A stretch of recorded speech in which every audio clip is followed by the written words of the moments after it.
오늘 하나님 말씀은 신약 성경 누가복음 제5장입니다. 누가복음 제5장 1절부터 11절에 있는 말씀까지입니다. 제가 봉독에 올립니다. 무리가 몰려와서 하나님의 말씀을 들을새 예수는 게네사렛 호숫가에 서서 호숫가에 배 두 척이 있는 것을 보시니 어부들은 배에서 나와서 그물을 씻는지라. 예수께서 한 배에 오르시니 그 배는 시몬의 배라. 육지에서 조금 떼기를 청하시고 앉으사 배에서 무리를 가르치시더니 말씀을 마치시고 시몬에게 이르시되 깊은 데로 가서 그물을 내리고 고기를 잡으라. 시몬이 대답하여 이르되 선생님, 우리들이 밤이 새도록 수고하였으되 잡은 것이 없지만은 말씀에 의지하여 내가 그물을 내리리라 하고, 그렇게 하니 고기를 잡은 것이 심히 많아 그물이 찢어지는지라.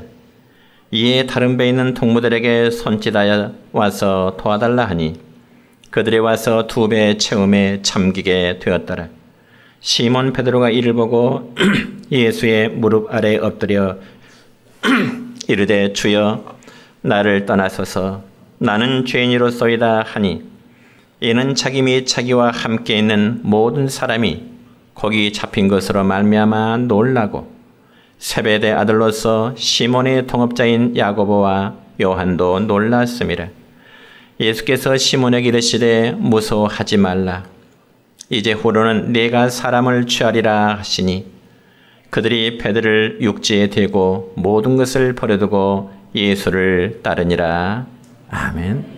사랑과 축복의 메시지 나눕니다. 사랑하고 축복합니다. 사랑하고 축복합니다. 감사합니다. 오늘은 신약 성경 누가복음 5장 1절부터 11절에 있는 말씀을 중심해서 비울 때 채워지는 비결이라는 제목으로 말씀을 선포하고자 합니다. 여러분, 어느 교회의 저처럼 아내에게 신경질을 잘 부렸던 목사님이 있었습니다. 그래서 그런 일로 인해서 목사님과 사모님은 종종 말다툼을 하기도 했죠. 그러던 어느 날 사모님이 옷 몇 개와 이부자리 몇 개를 주섬주섬 보따리에 싸고 있는 것입니다. 그자 그 모습을 본 목사님이 사모님에게 묻기를, 아니 당신 지금 옷과 이부자리는 왜 싸는 거요? 하고 이렇게 물었습니다. 그자 그 사모님 목사님에게 이렇게 답변했지요. 당신이 강단에 설교할 때는 천사 같은 모습을 보이는데 집안에서는 악마같이 변하니 아예 천사가 있는 강단에다 살림을 차리려고, 그래서 거기서 살려고 합니다. 이런 우스꽝스러운 이야기가 있습니다. 어쩌면 제가 제 이야기를 하는 것 같습니다. 그러나 여러분, 그렇다고 해서 그 목사님이 완전히 이중인격자이거나 혹은 사탄의 메인 사람이어서 그런 것이라고 볼 수는 없습니다. 왜냐하면 하나님의 말씀으로 설교할 때는 전적으로 하나님께 매달려, 그리고 성령의 지배하심 속에 말씀을 선포하니까 그 설교가 은혜로운 설교됐지만은, 그러나 집에 들어가면 역시 인간의 본연의 모습으로 돌아가기 때문에 그러한 모습도 나올 수가 있는 것입니다. 여러분, 실제로 목사라고 해서 신경질 안 부리고 짜증 한 번 내지 않는 목사님이 어디 계신다면 저는 그 목사님을 성자라 이렇게 한번 부르고 싶습니다. 물론 여러분 정도의 차이는 있겠지만은 우리 인간의 연약성을 누가 초월할 수가 있겠습니까? 예수님의 제자라고 한들 이러한 문제를 초월할 수 있을까요? 그렇지를 못합니다. 그래서 우리는 오늘 성경 한 군데의 사건을 예로 들어보자면, 여러분 신약 성경 마태복음 16장의 말씀을 보면 한 번은 예수님께서 사랑하는 제자들과 함께 가이사랴 빌립보라는 지역의 지방을 가실 때에 그때 예수님은 제자들에게 이런 질문하십니다. 얘들아, 사람들이 인자를 누구라고 하더냐? 이런 질문을 예수님은 사란 제자들에게 물으십니다. 그러자 제자들은 세상 사람들이 생각하고 있는, 즉 예수님에 대한 이미지에 대해서 이렇게 예수님에게 전달합니다. 어떤 사람은요, 예수님더러 이미 과거에 죽었던 세례 요한이 다시금 살아났다고 이야기한 사람이 있대요. 그렇게 말하는 제자가 있는가 하면 또 어떤 제자는 구약의 선지자였던 엘리야나 혹은 에레미야 선지자 중에 한 사람이 다시금 살아서 이 세상에 왔다고 예수님에 대해서 그렇게 이야기하대요. 이런 제자들의 반응을 듣고 예수님은 다시금 제자들에게 물으십니다. 그러면 너희는 나를 누구라고 하느냐? 너희는 나를 누구라고 하느냐? 그런 질문하십니다. 그때 마태복음 16장 16절의 말씀을 보면 수제자인 베드로는 예수님의 물음 앞에 이러한 답변합니다. 함께 읽습니다. 주는 그리스도시요 살아계신 하나님의 아들이시니라. 아멘. 그러자 주님은 베드로의 그러한 신앙 고백을 들으신 후에 아주 칭찬의 말씀하시면서 이어지는 말씀 마태복음 16장 17절의 말씀 보면 또한 이렇게 주님은 말씀하십니다. 시작. 바요나 시몬아 내가 복이 있도다. 이를 내게 알게 한 이는 혈육이 아니요 하늘에 계신 내 아버지시니라. 아멘. 그러면서 주님은 베드로에게 내가 천국 열쇠를 너에게 주겠노라. 그 위대한 베드로의 신앙 고백에서 주님은 아주 극찬하십니다. 그러면서 잠시 후 예수님께서는 제자들에게 당신이 머지않아 저 예루살렘으로 올라가게 될 것이고 그러면 그때 장로들과 대제사장들과 서기관들에게 내가 많은 고난을 받게 될 것이고 결국 죽게 될 것이며 또한 3일 후에 내가 다시금 살아나리라고 하는 주님은 자신의 고난과 그리고 죽음과 부활에 대해서 예고의 말씀을 살아가는 제자들에게 주시게 됩니다. 그러자 여러분, 예수님을 너무나 사랑하는 제자 베드로가 예수님을 붙들고 간청하기를 주여 그러지 마세요. 이 일이 결코 주님께 미치지 아니할 것입니다. 그러니까 베드로의 이 말은 예수님을 인간적으로 너무너무 사랑한 나머지 예수님이 고난을 받고 죽으신다니요. 그건 말도 안 되는 소리입니다. 결코 그런 일이 있어서는 안 됩니다. 완고하게 베드로는 예수님의 죽음에 대한 말씀을 듣고 나서 그런 일이 결코 없으리라고 예수님에게 전하게 되는 거죠. 그렇다면 여러분, 베드로의 그 말을 들으신 예수님의 마음이 어떠했을까요? 베드로가 수제자답게 예수님을 끔찍이 사랑한다고 하는 그 마음을 아시고 예수님의 마음이 굉장히 기분이 좋으셨을까요? 아마 베드로가 예수님을 사랑한 것처럼 성도 여러분이 저를 사랑하신다면 저는 정말 행복할 것 같습니다. 물론 여러분이 표현은 안 하시지만은 저는 여러분의 사랑을 받고 있다고 믿습니다. 그런데 예수님은 베드로의 그런 말을 아주 기분 좋게 들으심이 아니라 여러분 마태복음 16장 23절의 말씀을 보면 주님은 오히려 베드로에게 이렇게 말씀하시네요. 시작. 사탄아 내 뒤로 물러가라. 너는 나를 넘어지게 하는 자로다. 네가 하나님의 일을 생각하지 아니하고 도리어 사람의 일을 생각하는도다. 아멘. 그러니까 여러분, 예수님이 베드로의 신앙의 고백을 받으실 때는 예수님이 굉장히 기뻐하시고 베드로의 그 신앙을 아주 극찬하셨는데 오히려 예수님을 통하여 하나님께서 하시고자 하는 일을 방해하는 일에 있어서는 베드로를 향하여 너는 사탄아, 하나님께서 예수님 자신을 보내사 이 땅에서 이루시고자 하시는 그 하나님의 구원 사역을 방해하고자 하는 그 베드로를 향하여 사탄아, 오히려 책망하시게 되는 것입니다. 그럼 여러분, 예수님을 통하여 하나님께서 하시고자 하는 그 일이 과연 무엇일까요? 그건 바로 예수님을 십자가에 달리게 하심으로 죄인을 구원하시고자 하심이, 바로 하나님께서 예수님을 통해서 이루시고자 하시는 구원 계획이요, 그리고 그 계획들을 성취하시고자 하심입니다.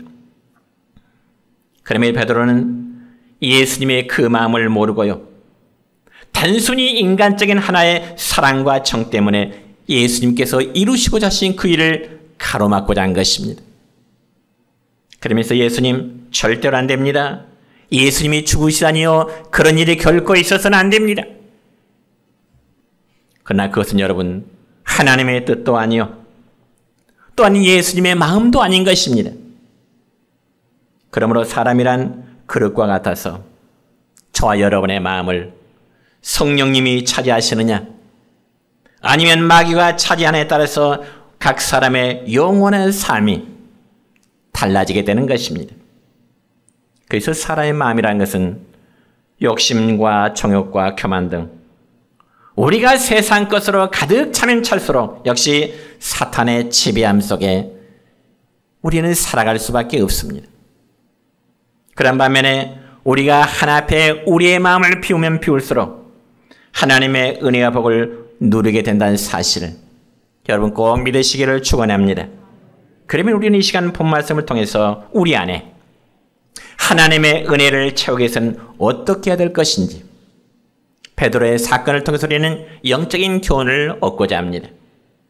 첫째는 자기를 비운 베드로의 모습입니다. 여러분 오늘 본문의 말씀을 보면 베드로 사도는 갈릴리 바다에서 밤이 새도록 고기를 잡으려고 했지만 한 마리도 잡지를 못하고 허탕을 쳤습니다. 여러분 그럴 수 있겠죠. 날마다 고기 잡는 업을 할지라도 어떤 날은 고기가 많이 잡혀서 참 기분이 좋은 날도 있겠지만 또 어떤 날은 별 소득 없이 허탕을 치는 경우도 있을 것입니다. 아마 우리 성도들이 1년에 농사 짓는 것도 마찬가지일 것입니다. 어느 해는 농작물이 잘 땡어서 정말 자연재해 없이 풍성한 열매를 거두는 해가 있는가 하면 때로는 아무리 농사가 잘 떠도 자연피해 때문에 피해를 입는 그런 경우도 있죠. 그래서 베드로는 고기 한 마리도 잡지 못하여 정말 우울한 심정으로 그물을 싣고 있는데 예수님께서 베드로에게 다가오셔서 하시는 말씀은 배를 잠시 좀 빌려 타면 안 되겠니? 너의 배를 내가 좀 잠시 빌려 타면 안 되겠니? 그러면서 주님은 베드로의 배를 빌려 타시고 배를 강단 삼아서 언덕에 앉은 모든 무리들에게 말씀을 전하십니다. 그러나서 예수님은 베드로에게 또 이런 말씀하십니다. 오늘 본문 4절 하반절의 말씀입니다. 시작. 깊은 데로 가서 그물을 내려 고기를 잡으라. 아멘. 깊은 데로 가서 고기를 잡으라. 그렇다면 성도 여러분, 여러분이 만약 베드로라면 예수님의 그 말씀을 듣고 어떤 반응을 나타내고 싶습니까? 아마 저 같으면 이렇게 반문할 것 같습니다. 아이고 예수님 말도 마세요. 제가 어쩌정 내내 이곳저곳에 배를 타고 다니면서 그물을 여러 군데 던져봤지만은 고기가 안 잡히니 이젠 좀 쉬었다가 저녁이나 다시 또 그물을 던져보렵니다. 아마 저 같으면 이렇게 답변했을 것 같습니다. 그럼에도 예수님께서 베드로에게 깊은 곳에 가서 그물을 던지라고 말씀하실 때 베드로의 반응은 어땠을까요? 오늘 본문 5절의 말씀입니다. 시작. 선생님, 우리들이 밤이 새도록 수고를 하였으되 잡은 것이 없지만은 말씀에 의지하여 내가 그물을 내리리라. 아멘. 말씀에 의지하여. 그래서 이 말씀에 의지하라는 말씀의 의미는 자신의 모든 경험 다 포기하겠다는 겁니다. 다시 말씀드려 베드로는 지난밤에 갈릴리 바다 이곳저곳을 샅샅이 다니면서 그물을 던져봤지만 고기 한 마리 잡지 못하는 헛수고를 했을 뿐이었습니다. 그런데 예수님께서 하시는 말씀은 다시 한번 깊은 곳으로 들어가서 그물을 던져보라는 것입니다. 아마 보통 사람 같으면, 저뿐만 아니라 보통 사람 같으면 이런 반응을 나타내겠죠. 예수님, 지난 밤새도록 깊은 곳에 가서 그물도 던져보았고 얕은 곳에서 그물을 던져 다 봤거든요. 그래서 거기가 안 잡힌 날은 절대로 안 잡히니까 다음에 던지렵니다. 아마 이런 반응이 당연히 나올 것입니다. 그럼에도 베드로의 반응은 말씀에 의지하여 제가 그물을 던져보겠습니다, 이런 결단을 내리게 된 것입니다. 그리고 자신의 모든 경험을 포기한 채 예수님이 말씀하신 대로 다시금 깊은 곳으로 들어가서 그물을 던졌든지 어떤 현상이 나타났을까요? 오늘 본문 6절의 말씀은 이렇습니다. 시작. 고기를 잡은 것이 심이 많아 그물이 찢어지는지라. 아멘. 그러니까 그물에 고기가 잡혀도 너무 많이 잡혀서 그물이 찢어질 정도라고 말씀하십니다. 그자 베드로는 자기의 배만 채우려 하는 것이 아니라 저 멀리 있는 다른 동료들의 배까지 불러들입니다. 그리고는 그들의 배도 채우는데 고기가 얼마나 많이 잡혔던지 성경에 보니까 배가 잠길 정도가 되었더라. 본문 7절에 그렇게 기록하고 있습니다. 그러면 사랑하는 성도 여러분이요, 그 다음 베드로의 모습에 우리는 관심을 가질 필요가 있습니다.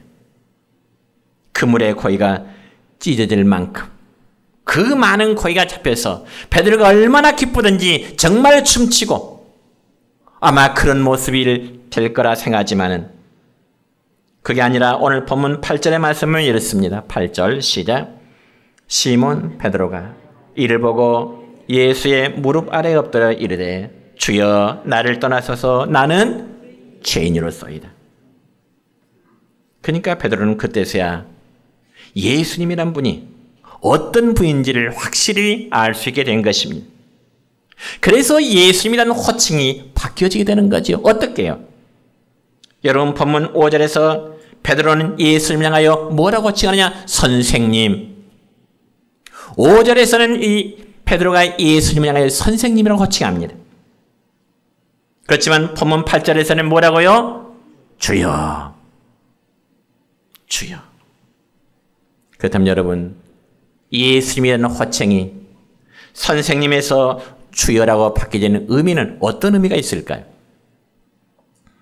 그것은 바로 예수님이 평범한 사람이 아니라 자기들과는 분명히 다른 분임을 고백하는 베드로의 고백입니다. 그래서 주님은 베드로에게 말씀하시기를 무서워하지 말아라. 이제후로는 네가 사람을 취하리라. 이제까지는 고기를 잡는 어부로서의 삶을 살았지만 이후로는 네가 사람을 낚는 전도자로서의 삶을 살아게 될 것이다. 주님은 베드로에게 그런 말씀하십니다. 그리고 베드로는 모든 것을 버리고 예수님을 따라 제자가 되는 그런 내용입니다. 그러면 이처럼 베드로가 예수님의 제자가 되게 한 그 배경이 무엇일까요? 먼저 하나님께 찬송합니다.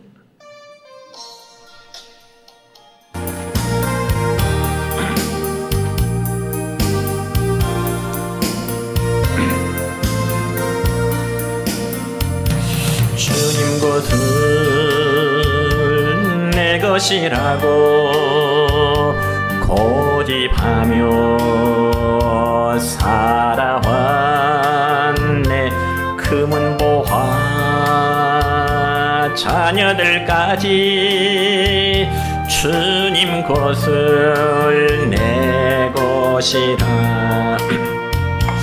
아버지여 철없는 종을 용서하여 주옵소서.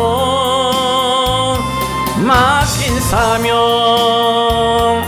맡긴 재물을 주를 위해 쓰렵니다.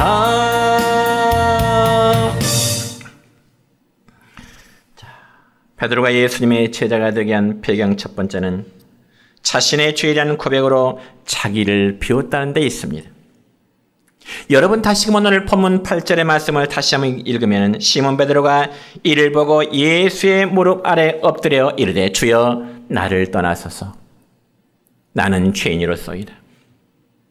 그러니까 베드로는 고의가 많이 잡혔을 때 정말 오늘 수리 맞았다고 춤을 추며 기뻐한 것이 아니라 오히려 그는 예수님 앞에 엎드려서 주여 나를 떠나소서 나는 죄인입니다.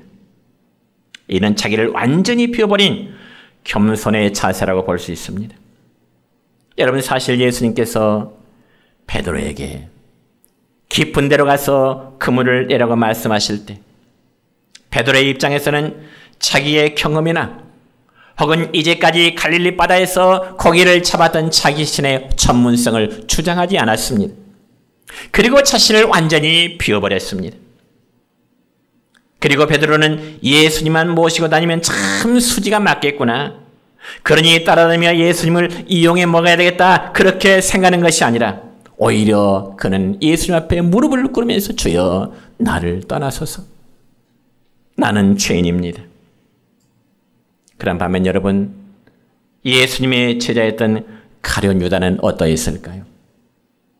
그는 예수님을 3년이나 따라다니면서 자신을 비우기는커녕 오히려 물질에 대한 욕심만을 추정했던 사람. 그가 바로 가룟 유다 아니겠습니까? 그래서 그는 예수님의 말씀이 귀에 들어오지도 않았을 것이고요.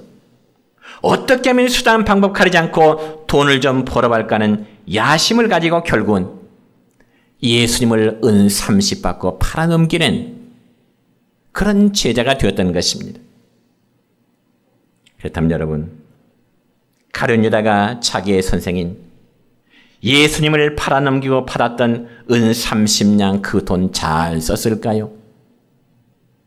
예수님을 팔아서 은 30, 이 가룟 유다가 잘 썼을까요? 아니요. 성경에 보니 가룟 유다는 예수님을 팔아넘기고 받은 그 불의한 그 돈 때문에 스스로 목매달아 자살하였다고 성경에 기록됩니다.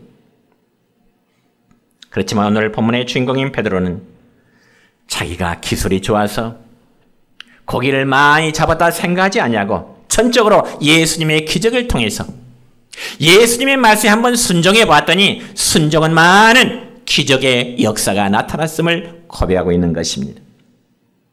그래서 지난 경험을 앞세우지 아니하고 베드로는 예수님이 말씀하시니 그저 한번 순종해 보겠습니다. 순종의 결과 그물이 찢어질 만큼 많은 고기를 찾게 되는 결과를 맺게 된 것입니다.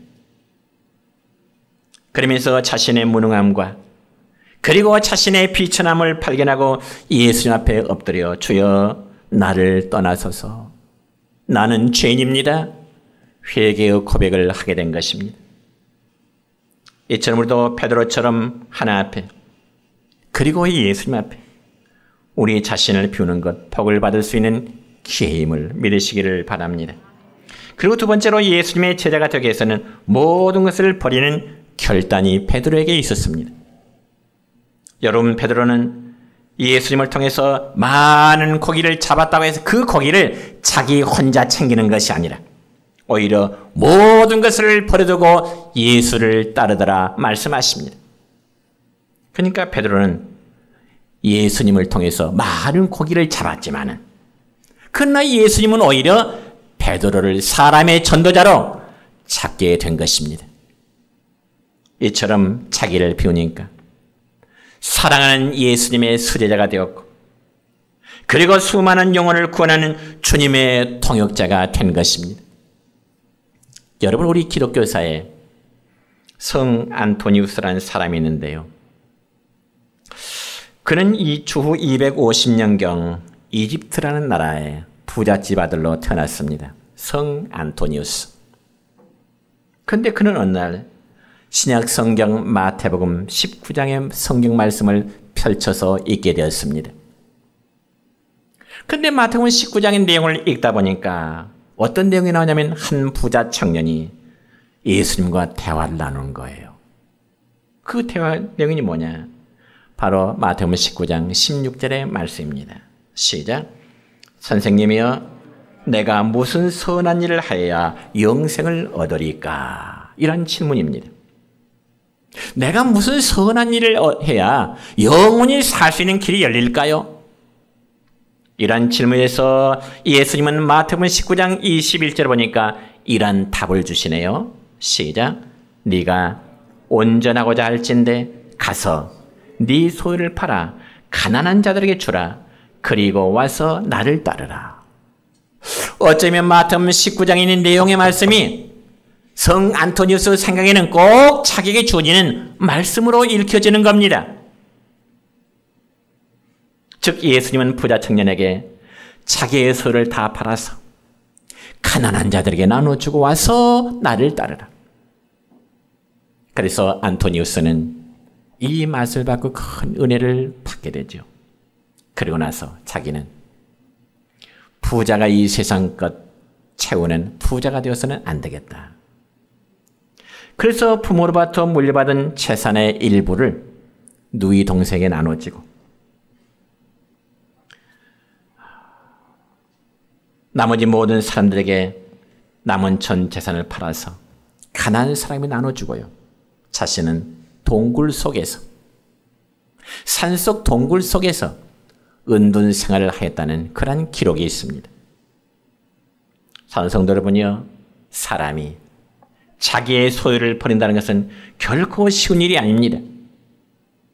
자기의 재산을 이제 버린다는 것은 정말 쉬운 일이 아닙니다. 왜냐하면 모든 사람의 본능이라는 것은 무엇인가 더 소유하고 싶은데 그러한 소유를 버리고 포기한다는 것이 과연 쉽겠습니까? 베드로도 마찬가지였을 것입니다. 그는 수년 동안 고기를 잡던 어부의 생활에서 손을 뗀다고 하는 것 결코 쉬운 일이 아니었을 것입니다. 또한 예수님을 따른다고 해서 베드로에게 어떤 미래가 보장되는 것 결코 아닙니다. 그럼에도 불구하고 성경에 보니까 베드로는 배와 그물을 버려두고 예수님의 부르심에 응것은 자기 자신을 철저히 비우지 않고서는 불가능한 일이었습니다. 그럼에도 베드로 사도는 자신을 버리는 결단을 갖게 된 것입니다. 그의 두 번째로 하나님은 우리가 비울 때 채워주시는 분이라는 사실입니다. 하나님은 우리가 비울 때 채워주신다. 저는 종종 이제 지인들과 카톡을 나눌 때 상대방의 카톡을 열어보면은 어떤 문자들이 있잖아요. 상대방의 카톡을 열으면 어떤 문자들이 메인 화면에 문자들이 있잖아요. 글이. 여러분이 한번 물어볼까요? 혹시 제 카톡 메인에는 무슨 글자가 써있을까요? 관심이 없으시네요. 예? 역시 우리 차장대원들이요. 제 메인 카톡에는 사랑하고 축복합니다 라는 글이 있습니다. 근데 제가 아는 어떤 목사님, 같이 전도하는 목사님의 카톡에 보면은 이런 글이 적혀져 있어요. 비우니 행복하고 낮추니 아름다우라. 그 말이 굉장히 마음에 와닿아요. 비우니 행복하고 낮추니 행복하더라. 그렇습니다. 일단 마음을 비우고 보니 또 다른 무엇으로 채워짐을 느끼더라는 어떤 그런 마음일 것입니다. 여러분, 우리가 구약성경 열왕기하 제4장의 말씀 보면 이런 내용의 말씀이 있습니다. 엘리야 선자가 죽은 이후에 엘리야 선자의 뒤를 이어서 이제는 엘리사라는 선자가 활동을 하고 있는데 어느 날 한 여인이 엘리사 선자 앞에 나와서 자신의 고민을 털어놓는 겁니다. 엘리사 선자 앞에 나와서 그 고민즉 다름 아니고 자기의 남편이 살았을 때 하나님의 종이 택한 하나의 선지생도였는데 올라는 말하면 신학성의 아내였다 그 말이에요. 신학성의 아내. 근데 선지생도의 아내가 엘리사 선자 앞에 나와서 고민하기를 자기 남편이 살았을 때 무슨 일인지 빚을 잔뜩 남겨놓고 세상을 떠나버렸다는 겁니다. 빚을 남겨놓고. 그래서 빚을 제때 갚지 못하니까 돈을 빌려준 그 채주로부터 날마다 협박이 들어온다는 겁니다. 여러분, 작년에 우리 사회도 큰 충격을 준 하나의 사건이 있었는데 그건 다름이 아니라 한 연예인의 자살 사건이었습니다. 그러면 소위 잘 나간다는 인기 연예인이 왜 자살을 하게 됐을까요? 그 원인에서 경찰이 밝히기를 그에게 사체를 감당하지 못하자 협박에 시달린 결과 인기 있는 그 연예인은 스스로 목숨을 끊어버린 사건이 있었습니다. 그와 마찬가지로 선지생도의 아내 역시도 채주들로부터 빚을 갚으라는 톡촉과 협박을 받게 됩니다. 심지어는 정한 기한 내에 빚을 갚지 못하면 당신의 두 아들을 내가 데려다가 내가 종으로 삼겠다, 그런 협박까지 오게 되는 것입니다. 그러면서 엘리사 선지자님에게 어떠하면 좋겠습니까? 집에 돈 없지. 우리 남편에게 빚을 준 그 사람은 날마다 돈 갚으라고 협박하지. 어떻게 했으면 좋겠습니까? 엘리사 선지자에게 이런 고민을 터놓을 때 엘리사가 그 여인에게 묻습니다. 그러면 지금 너의 집에 무엇이 있느냐? 너희 집에 있는 것이 지금 뭐냐? 그 여인은 답변하기를 자기 집에 있는 것이랑은 오로지 기름 한 병뿐입니다. 기름 한 병뿐입니다. 그때 엘리사 선지자는 그 여인에게 이렇게 말하죠. 열왕기하 4장 3절로 4절까지의 말씀입니다. 시작. 너는 밖에 나가서 모든 이웃에게 그릇을 빌리라. 빈 그릇을 빌리되 조금 빌리지 말고 너는 네 두 아들과 함께 들어가서 문을 닫고 그 모든 그릇에 기름을 부어서 차는 대로 옮겨 놓으라. 아멘. 그러니까 이 말씀은 여인으로 하여금 지금 두 아들과 함께 이웃집에 다 돌아다니면서 빈 그릇을 빌리되 몇 개만 조금 빌리지 말고 있는 대로 이웃집에 있는 빈 그릇을 다 빌리라, 그렇게 말씀하신 겁니다. 그리고 그 빌린 그릇을 가지고 방 안에 들어가서 집에 있는 한 병의 기름을 가지고 여러 그릇에 다 담으라는 겁니다. 그런데 희한하게도 기름은 한 병인데 빌려온 그릇마다 기름을 딸 때 차고 차도 빈 그릇 다 참에도 기름병이 떨어지지 않는 겁니다. 기름이 계속 나오는 거죠. 그래서 그 기름을 팔아 빚을 갚고 나머지는 생활했다는 그런 내용이 있습니다. 여러분, 우리는 이 말씀을 대하면서 깨닫게 되는 영적인 교훈이 하나 있습니다. 그게 무엇인가 하니 그릇은 준비되어지는 만큼 채워진다는 사실입니다. 한번 따서 합시다. 그릇은 준비되어진 대로 채워진다. 여러분 각자의 믿음의 그릇이 얼마만큼 준비되느냐에 따라서 하나님의 은혜는 여러분 삶 속에, 여러분의 마음에 채워질 줄로 믿습니다. 사랑하는 성도 여러분이요, 여러분의 마음이 정말 비어서 마음이 가난한 상태일 때 하나님은 우리에게 복을 주신다고 약속하십니다. 그래서 주님은 마태복음 5장 3절에서 팔복에 대한 교훈하시면서 심령이 가난한 자는 복이 있나니 천국이 저희 것입니다 말씀하십니다. 그럼 우리 안에 욕심과 명예욕과 그리고 자존심과 교만함으로 꽉 차 있으면 하나님은 영원한 것, 더 귀한 것, 참된 축복으로 채워주실 수가 없게 되는 것입니다. 여러분, 성경에 보면 하나님은 믿음의 사람 아브라함을 가리켜 무엇이라고 칭했느냐? 나의 친구라. 그렇게 표현한 적이 있습니다. 하나님은 아브라함을 가리켜서 나의 친구. 그래서 하나님은 아브라함의 나이 100세 때 오래전에 약속하셨던, 25년 전에 약속하셨던 약속의 아들을, 아브라함의 나이 100세 때 아들을 주셨습니다. 그 아들이 이삭이란 아들입니다. 그런데 아브라함이 약속의 아들을 얻고 나자 그 이전까지는 하나님으로 가득 찼던 그 마음이 이제는 사랑하는 아들로 가득 차게 되어버립니다. 그리고 하나님이 계셔야 될 심령의 지성소에 독자 이삭이 차지해버리게 된 것입니다. 그러니 하나님이 아브라함의 마음에서 밀려나게 된 거죠. 그자 하나님께서는 아브라함에게 어느 날 약속의 아들로 주셨던 독자 이삭을 이제는 나에게 번제물로 바치라. 아들을 잡아서 내게 제물로 바치라고 하는 어쩌면 청천벽력과 같은 그 말씀을 하나님은 아브라함에게 하십니다. 그때 아브라함의 반응이 어땠을까? 하나님, 그럴 바에는 아들을 주시 말기나 하지요. 아들을 주셔가지고 이게 무슨 말씀이십니까?